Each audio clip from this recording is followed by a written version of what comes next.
प्यारे विद्यार्थियों, मेरा आज का व्याख्यान केंद्रित होगा थायराइड ग्रंथि पर। तो आइए अब हम समझने की कोशिश करते हैं थायराइड ग्रंथि होती क्या है और इसके काम क्या होते हैं। तो आइए देखते हैं।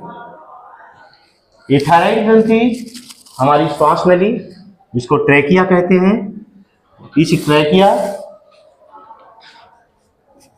पर स्थित बटरफ्लाई यानी तितली के आकार की एक ग्रंथि है, जो हमारे स्वर यंत्र, जिसको लैरिंग्स कहते हैं, ये साउंड बॉक्स स्वर यंत्र है, इस लैरिंग्स के ठीक नीचे स्थित होती है। लैरिंग्स जानते हो, ये है इसको, ये हमारा स्वर यंत्र है, इसे एडम्स एपिलेट, हिंदी में इसको टेटुआ कहते हैं। इसी के जस्ट नीचे हमारी जो यहाँ थायराइड ग्रंथि स्थित होती है। ठीक है, तो this is the location of thyroid gland.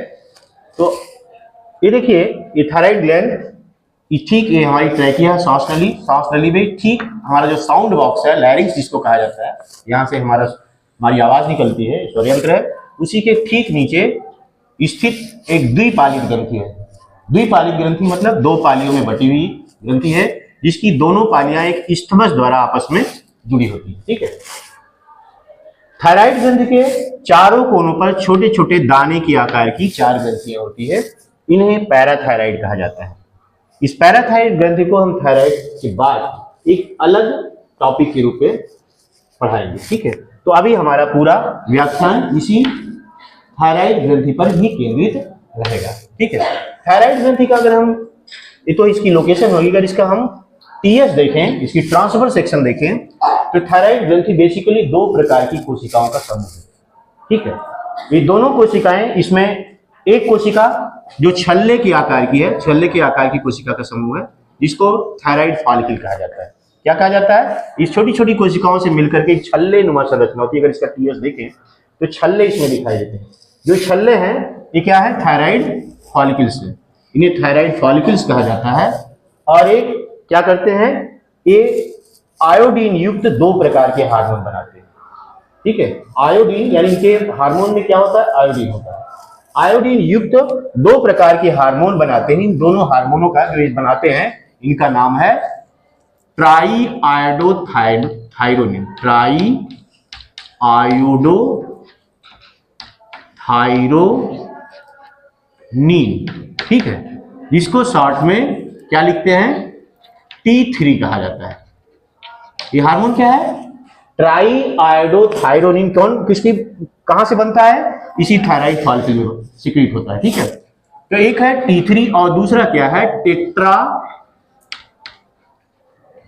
Iodothyronine, इसको T4 कहा जाता है। ठीक है, तो ये 2 प्रकार के हार्मोन ट्राई आयोडोथायरोनिन और टेट्रा आयोडोथायरोनिन का श्रावण करती है, जिसमें से टेट्रा आयोडोथायरोनिन यानी T4 को थायरॉक्सिन भी कहा जाता है। किस नाम से जाना जाता है? थायरॉक्सिन। ठीक है, और जहां तक T3 का संबंध है, T3 के कार्यों के बारे में बहुत जानकारी नहीं है, लेकिन थायरॉक्सिन के कार्य सर्वविदित है। आज जो थायराइड की लोगों को समस्या होती है, उस समस्या के पीछे क्या होता है? ये थायरॉक्सिन का रोल होता है। ठीक है, इस थायरॉक्सिन हार्मोन के कम श्रावण या अति श्रावण से थायराइड की हमें समस्या उत्पन्न होती है। ठीक है, इसके अलावा इसके पास इस थायराइड ग्रंथि में अगर इसका टीएस देखें तो कुछ इस थायराइड फॉलिकल के अतिरिक्त भी कुछ कोशिकाओं के समूह है जगह जगह पे। इन कोशिकाओं के समूह को सी सेल्स कहा जाता है। क्या कहा जाता है? सी सेल्स, या इसे एक और नाम से जाना जाता है पैराफॉलिकुलर सेल्स। Parafollicular sales. ठीक है, ये सी सेल्स क्या करती हैं? अलग तरह का हार्मोन निकालती है, जिसमें आयोडीन नहीं होता है, यानी आयोडीन रहित। ठीक है, आयोडीन रहित हार्मोन स्रावित करती हैं, यानी बिना आयोडीन वाला हार्मोन स्रावित करती हैं। ठीक है, जिसका नाम है कैल्सिटोनिन। इससे जो हार्मोन स्रावित होता है उसका नाम क्या है? कैल्सिटोनिन। यहाँ स्पेस नहीं है तो यही हम लिख दे रहे हैं। कैल्सिटोनिन हार्मोन क्या करता है? ये हमारे रुधिर में कैल्शियम के लेवल को डाउन करता है, कम करता है। ठीक है, घटाने का कार्य करता है, समझे ना। ये हार्मोन क्या करता है, कैल्शियम के लेवल को घटाने का काम करता है। और जो पैराथायराइड से पैराथ हार्मोन निकलता है, जिसको अभी हम बाद में पढ़ाएंगे, वो कैल्शियम के लेवल को बढ़ाने का काम करता है। तो ये दोनों हार्मोन एक साथ काम करके कैल्शियम के लेवल को ब्लड में हमारे मेंटेन रखते हैं। एक बढ़ाएगा एक घटाएगा, तो एक समय आएगा जब दोनों में क्या हो जाए, साम्य अवस्था आ जाती है। यानी एक निश्चित लेवल कैल्शियम का बना रहना जरूरी है हमारे बॉडी में, ठीक है, क्योंकि कैल्शियम आयन का रोल हमारे सिग्नल ट्रांसडक्शन में बहुत ज्यादा होता है।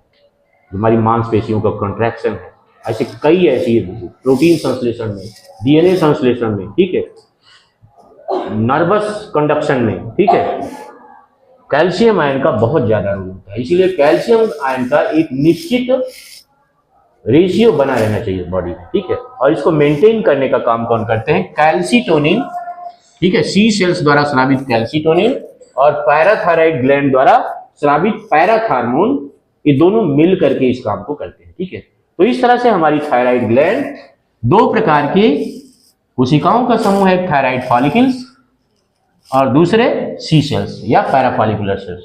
थायराइड फॉलिकल से जो हार्मोन निकलते हैं वो क्या है, आयोडीन युक्त होते हैं, जिसमें T3 और T4 है, जिसमें T4 को थायरॉक्सिन कहा जाता है, ठीक है। और अगर इस हार्मोन की कमी हो जाए तो शरीर में इसके बहुत ही दुष्परिणाम दिखाई देते हैं, ठीक है। कई मेटाबॉलिक अभिक्रियाएं प्रभावित होती है, क्योंकि थायरॉक्सिन जो होता है हमारी मेटाबॉलिक अभिक्रियाओं को मेंटेन करता है, ठीक है। मेटाबॉलिक अभिक्रियाएं क्या है, इसको हम बहुत डिटेल में अभी चर्चा करते हैं। तो इस तरह से थायराइड ग्रंथि का जो टीएस अगर हम देख रहे हैं तो इसमें दो तरह की कोशिकाओं के समूह दिखाई दे, एक तरफ छल्ले जैसी संरचना जिसको थायराइड फॉलिकल कहते हैं, ठीक है, ये छोटी छोटी कोशिकाओं का समूह है, एक गोलाई में है। और ये थायराइड फॉलिकल दो प्रकार की आयोडीन युक्त हार्मोन निकालती हैं, जिसमें T4 क्या होता है, थायरॉक्सिन होता है, T3 के कार्य के बारे में बहुत जानकारी नहीं है, ठीक है। और जबकि दूसरी जो कोशिकाओं के समूह है, गोल गोल कोशिकाओं के समूह जगह जगह दिखाई दे रहे हैं, ये सी सेल्स या पैराफॉलिकुलर सेल्स हैं।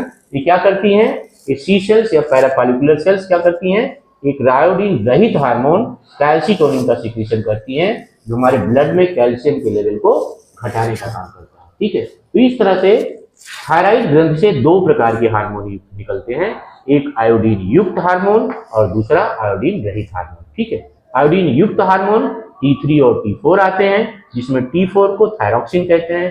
थायरॉक्सिन हमारी समस्त मेटाबॉलिक अभिक्रियाओं को क्या है, संचालित करता है। अब थायरॉक्सिन के अधीन क्या होता है, थायरॉक्सिन के प्रभाव से हमारे शरीर में ऑक्सीजन के साथ साथ ग्लूकोज की भी खपत बढ़ जाती है, ठीक है। और साथ ही साथ माइटोकांड्रिया की संख्या बढ़ जाने के कारण ये ऑक्सीजन और ग्लूकोज का अधिक से अधिक मात्रा में क्या होता है, ऑक्सीडेशन होता है, ठीक है। इस अत्यधिक ऑक्सीडेशन के कारण शरीर का क्या होता है, शरीर में एटीपी की मात्रा बढ़ जाती है, ठीक है, जिसके कारण हमारी बेसल मेटाबॉलिक अभिक्रिया है बूस्ट हो जाती है, ठीक है। हमारे शरीर का ताप बढ़ जाता है, हृदय की गति बढ़ जाती है, आहार नाल में भोजन का अवशोषण बढ़ जाता है, ठीक है। हमारे लीवर में ग्लूकोज को ग्लाइकोजन में कन्वर्ट करने की दर बढ़ जाती है, ठीक है।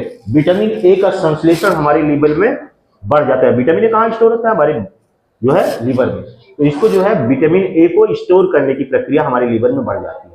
इस तरह से कई तरह की मेटाबॉलिक अभिक्रियाएं बढ़ जाती हैं। इसीलिए थायराइड के हार्मोन को यानी थायरॉक्सिन हार्मोन को टेम्पो ऑफ लाइफ कहा जाता है, यानी शरीर को चलाने वाला टेम्पो, ठीक है।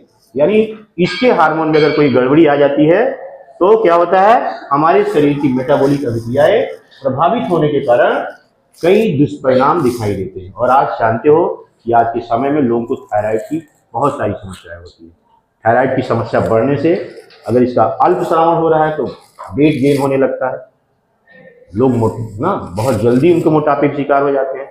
अतिश्रावण में क्या होता है, कन्वल्सन होने लगता है, घबराहट होने लगती है, क्योंकि एटीपी जितना बनती है उतना कंज्यूम नहीं हो पाती, हीट में कन्वर्ट होती है।